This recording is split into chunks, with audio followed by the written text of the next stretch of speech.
Hello and welcome to the Film Pulse podcast. This is episode number 446. My name's Adam Patterson. With me today, got Kevin Rickshaw. Hey, Kevin. Hey, hi. This week on the show, we'll be talking about the unbearable weight of massive talent. And that's not just a description of Kevin's life. It is the movie by Tom Gormican. Thank you. Yeah, it's on VOD right now. So figured we could give this one a look, since I feel like there's pretty much a dearth of movies out there right now. We've been having a really hard time finding stuff to talk about. Oh, we sure have. Yeah, but we're here. We're here this week. We're somewhat, at least I'm somewhat unprepared, but we're going to get through it. Also, this week we'll be talking about some of what we've been watching on the watch list and going over this week's new releases in theaters, VOD, and Blu-ray.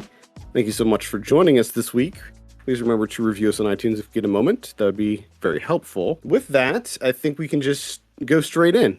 Just take a deep dive into the unbearable weight of massive talent. I have a synopsis here. In this action-packed comedy, Nicolas Cage plays Nic Cage, channeling his iconic characters as he's caught between a superfan and a CIA agent. So, Kevin, we'll start with you. What were your initial impressions of the unbearable weight of massive talent? I think when you're going into this movie, I think you have a good idea what you signed up for. You know what I mean? Expectations weren't high. And I think, like most people, you're going in, you just want to watch Nic Cage be Nic Cage. And he gets to play himself here. So, that's what you're here for. And I think for the most part, I found that to be pretty enjoyable. A lot of the stuff didn't work for me, like the whole plot, like the entire story.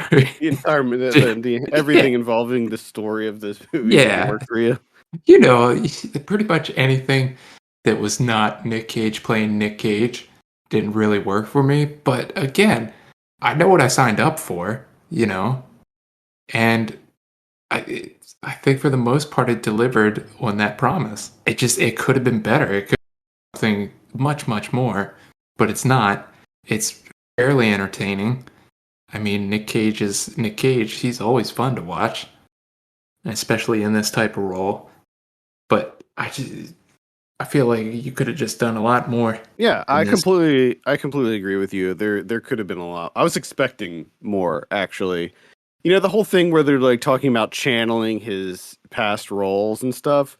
I was like kind of thinking that it was going to be like a Slumdog Millionaire situation where he uses the roles that he played from different movies to help him get out of situations and stuff like that. Yeah. And that doesn't really happen. I mean, no, it doesn't happen at all, unfortunately. So that was kind of a bummer. It's a very meta movie. Not just are we watching Nicolas Cage play Nicolas Cage, but we're also sort of watching the movie that he and Pedro Pascal are sort of creating in the movie itself. So it's kind of got that like fun little meta narrative going on where they talk about it being a character piece at the beginning and then going into a thrilling, like, blockbuster popcorn movie at the end. And that's exactly how this plays out. Yeah. At the beginning, we see Nicolas Cage, like, sort of struggling in his career. Which is kind of weird because he is so busy and he does put out so many movies and they comment on that, but at the same time he seems like he's not happy with that, and like he has this like struggling relationship with his daughter. And I did enjoy the David Gordon Green bit at the beginning, but as it progresses, it kind of goes into more of an action movie type of thing, like a buddy comedy action movie. And I gotta say, I didn't really enjoy the meta aspect of this. Well, it didn't really work. No, I mean, it's just super light. Like, everything about this movie to me feels very surface level. They touch on different things, like is this, like, I was kind of thinking, like, is this like some sort of like therapeutic movie for Nicolas Cage. Is he using this movie to sort of look at his real life and make make some changes in his real life, sort of like that movie that Gerard Depardieu did and JCVD. I mean, I think a lot of people would compare this very closely to JCVD, which I would argue that is a much better movie than this. But it's just everything that it touches on. It's so fleeting and so surface level that it doesn't really give you anything more than pretty average action comedy. Like that's really what this movie boils down to. Is just it's Nicolas Cage in a buddy action comedy that has certainly enjoyable parts to it. Some of the dialogue is very funny. I loved the dynamic between Pedro Pascal and Nicolas Cage. I thought that they played off of each other incredibly well. Like I really enjoyed that team up. But like you said, the overall plot is just there's just not a lot going on here.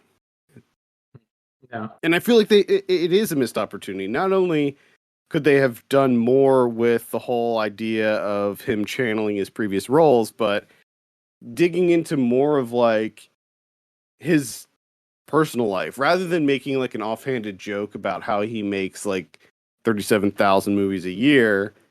Maybe look at like more about him as a person. Like they try to do that. Like they try to make this be like an arc of like personal discovery and like him sort of becoming a better father and all of that. But it's like, how did this make him a better father? Like, what was the reasoning behind this? I just don't really see it. Yeah, it felt like Gormican was trying to make it a little bit more, have a little bit more weight to it, and he just seemed like he was entirely out of the. Like if it just would have fully embraced and just went with this buddy action comedy route, I think it would have played so much better. Because Yeah. I just feel like when it comes to the quote unquote drama aspects of it, because even when they're talking about the meta stuff and how they're saying that they're making a adult character driven drama for adults, it's just like, oh, really? Do you think that's what you're doing in the first portion of this movie? Because that's not how it's coming across. No, and I guess in some sense they could argue that that was the whole point was that the two of them were trying to hatch this like ridiculous story while on drugs and it never really was going to work. But the problem with that argument is that it then excuses the movie itself, no matter how shitty it might be. It almost makes it critic proof at that point when they try to say like, oh well, it was supposed to be a little ham fisted and like that. But I Yeah. don't think that that's the case here. I just think that it was, to be clear, it's a fun movie. I enjoyed myself. I laughed multiple times. I thought it was very entertaining. I really enjoyed seeing Nicolas Cage play himself, and I there were certain aspects of it that I thought were really funny, like the fact that he has his inner voice, the Nicky Yeah. Cage. I loved that whole thing, especially the scene when he makes out with himself. Like I just thought that that was so perfect to include that, where it's like, okay, yeah, I bet a lot of actors have that same sort of thing where it's like, okay, if they could make out with themselves, they probably would. And so there were a lot of aspects of it that I liked quite a bit. Uh, Specifically, just some of the jokes and some of the one-liners and the dialogue and stuff, and the him him finding the Nicolas Cage like memorabilia room and his reaction to that, and I appreciate that Nicolas Cage is acutely aware of all of the memes surrounding him and the fact that they included almost all of those memes in this movie.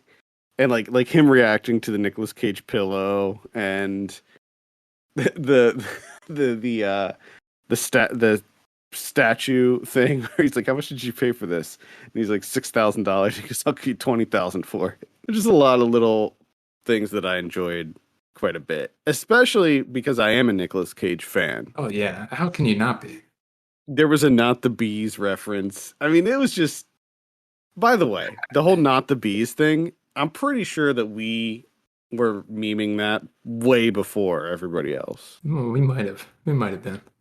I'm not sure. It was like 2012 that we were memeing that. But I think this is another one of those instances which, I don't know if you can get away with this, but I think it would have been so much better if it just really didn't have a plot and it was just these two hanging out and that's it.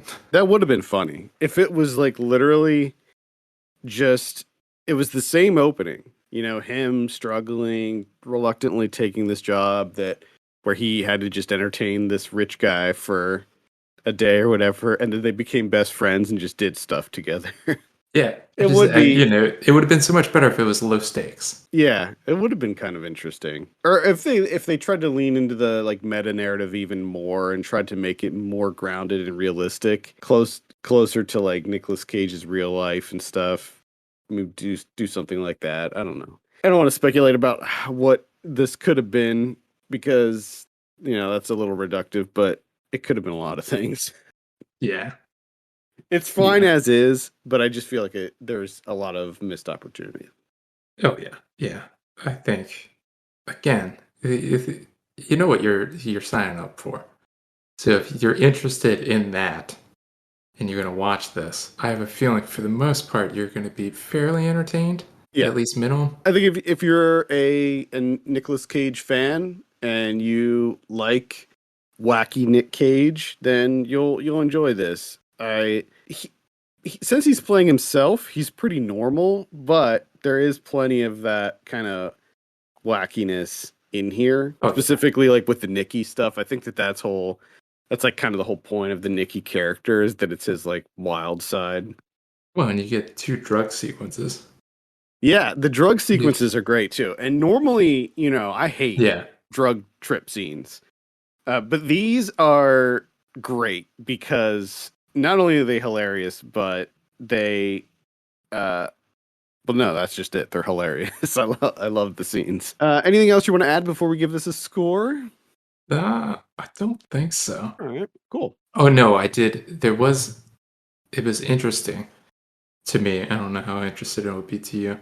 But earlier in the day, before I watched this movie, I was thinking, I forget what prompted it, but I was thinking about like new actors and stuff and how it always seems like when I see a new actor in something, my first impulse is to be like, who are their parents?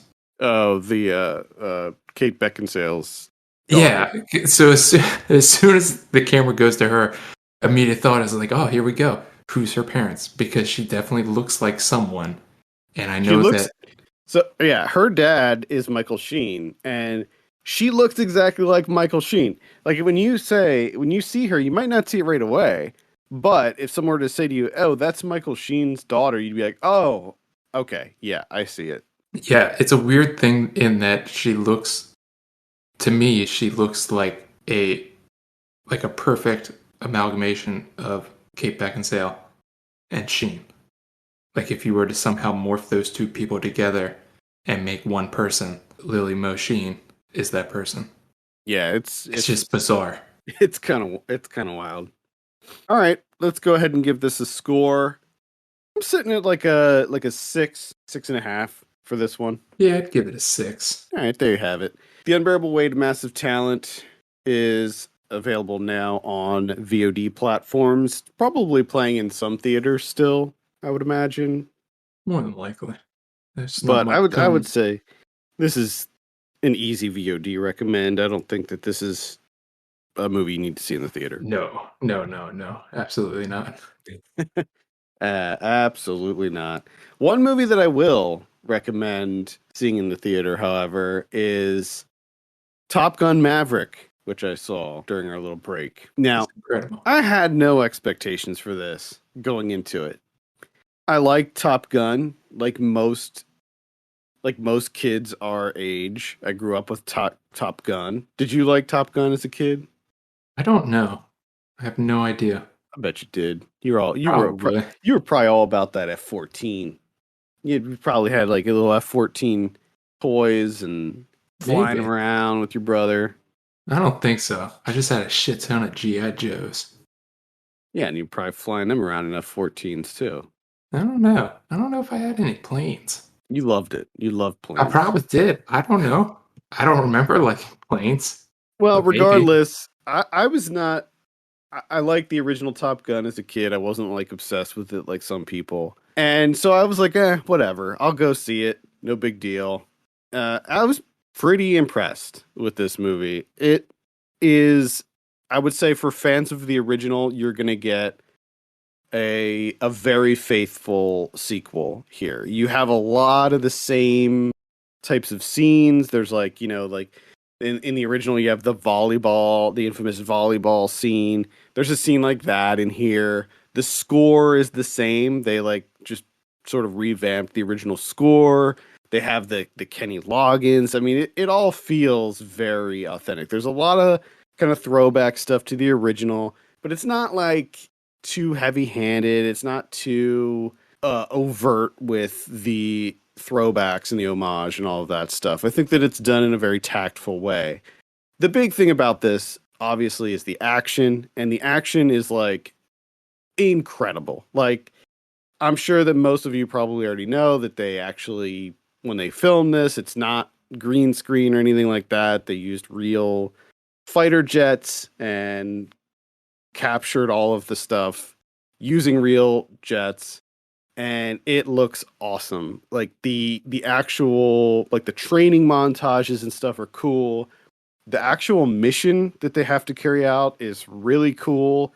It's sort of in the day and age of drones, they needed to come up with an idea of something where like a fighter squadron had to carry out this mission that a drone couldn't do, because these days you just use a drone. And so they had to come up with a unique idea that would eliminate being able to use them. So I liked this overall story of it. It's awesome.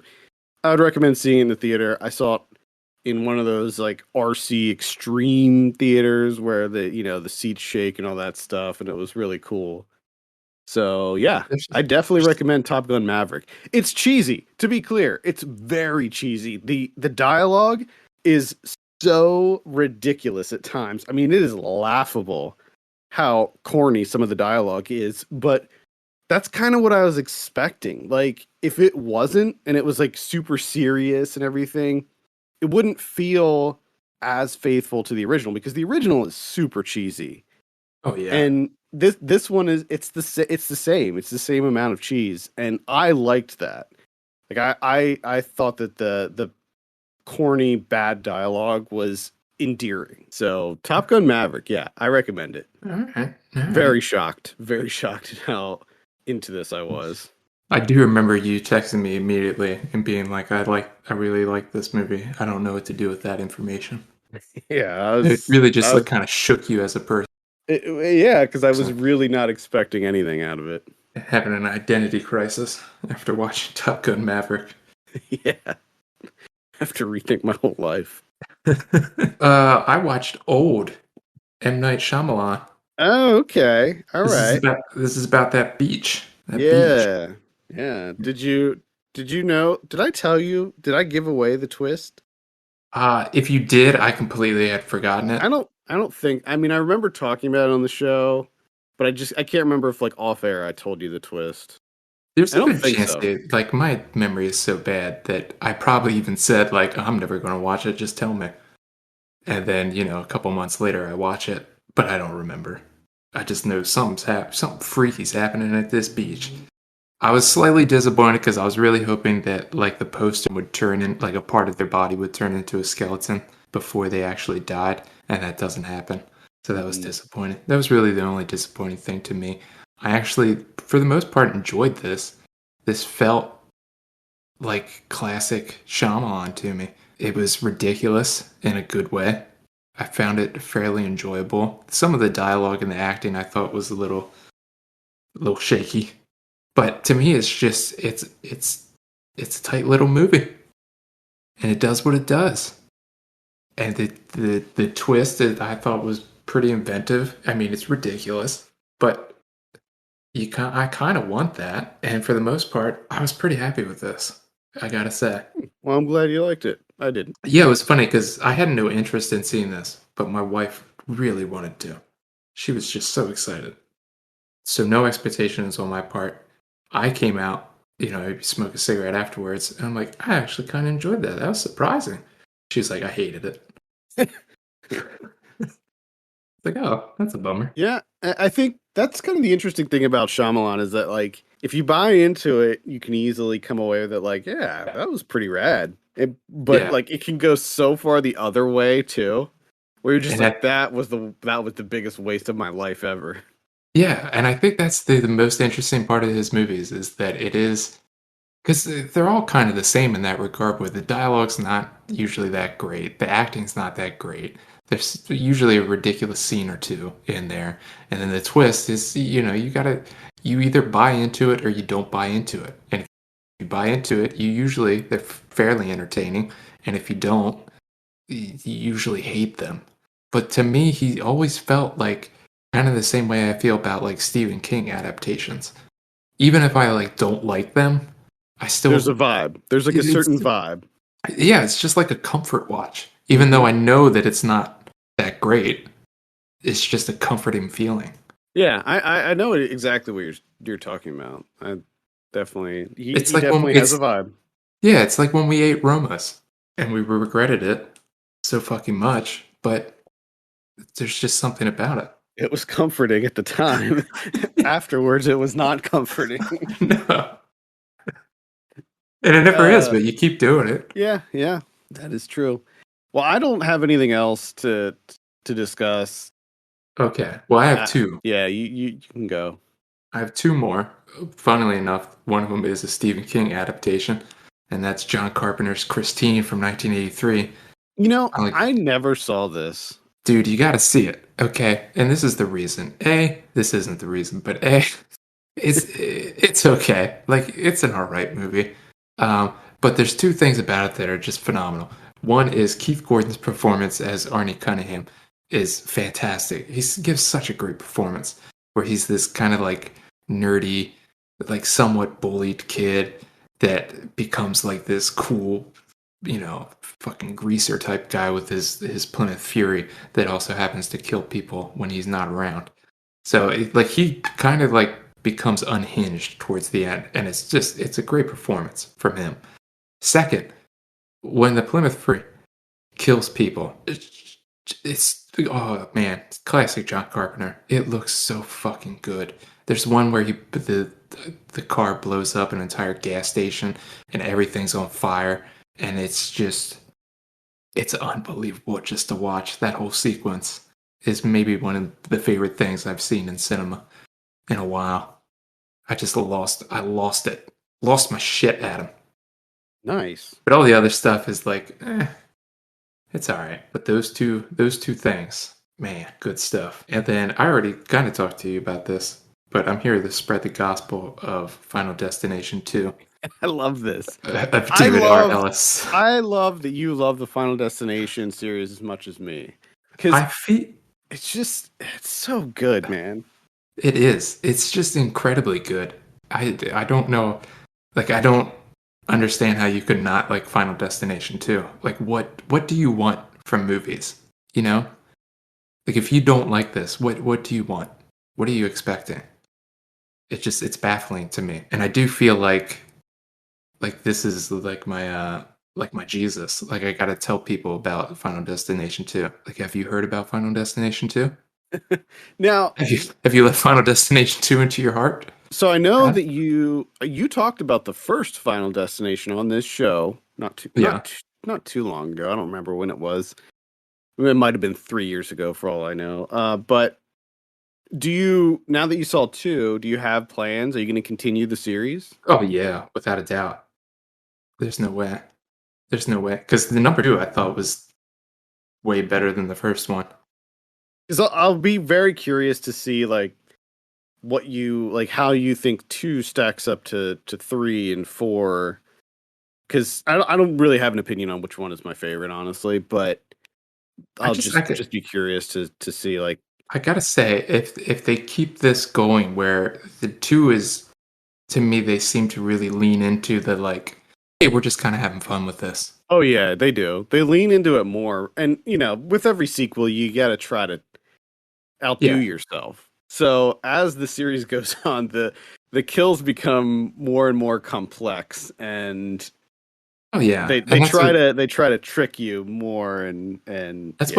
what's so lovely about this. And on top of that is that like the deaths themselves, not only are they elaborate, overly elaborate, and they try and give you these misdirections and stuff like that, but also when it finally happens, when the death finally comes, it's so exaggerated where like a part of them or their entire body explodes for no reason. Like it just explodes. Doesn't matter what touches a part of the body, just explosion and I blood don't everywhere. It's I don't incredible. I don't understand why Blumhouse hasn't like rebooted this franchise. Like they need to. Like this series cannot be dead. It needs to come back. No, this is one of those that should continue forever. Yeah, it's like Saw, really. I Yeah, mean, I think that this series is better than Saw, and Saw just kept going and going and going because all you got to do is come up with creative ways to kill people, and that's exactly how it is with this movie. Like yeah. I mean, it's you just it's have one big event, you have like a mass yep, an accident that kills a lot of people. You have a group of teens or early 20 somethings that get out of it, and then they each get killed one by one. Like it's the simplest thing ever. yeah, and it's incredible. And that's the thing about Final Destination 2 is for as bad as it is, I mean, some of the dialogue in this is just outright atrocious. Yeah. And I mean, Yeah. a lot of the acting is just atrocious, but that's not what I'm here for. Okay, but the everything involving the setup of the accident, that kills everyone, just the way in which that's shot and the way that they take their time with it and really build up and spend time with every victim a little bit and just cut back and forth between them like while they're on the highway, it's phenomenal. This one I think has maybe the best like big accident because a lot of the other ones are a little bit more like this one kind of hits you because you think like this could easily happen to you. It's a highway accident. These And I things think it's like something that pileups happen all the time. and I think it's something that everyone has thought of. Like Right. when you're Yeah, driving behind it. you've seen those trucks. You've seen the log trucks. Like it some of the other ones, like there's a NASCAR one that happens. There's a roller coaster one that happens. And those two, like while they're outrageous, feel a lot less likely to happen to you. There's a bridge one too. That one's good. Yeah, I'm very excited. I'm very excited for the rest of the Final Destinations. I mean, this is such a good Friday night movie to me. Oh my This god, yeah. series. It just hits the spot. It gives me exactly what I want. When I go, because I've done this a million times where I'll like dive into a franchise and I'll rapid fire and binge like an entire horror series. And this is one of the few where I had a blast the entire time. Like by the end of it, I wasn't feeling like I was just so done with the franchise that I never wanted to watch one of them again. Like Children of the Corn, for instance. Like I don't even know if I was able to get through that whole one because it was just so bad. Leprechaun wasn't even able to get through half of those, I don't think. But this one, yeah, it's one that I will gladly come back to. They're great. They're just so much Yeah. fun. Yeah, I can't wait. So excited.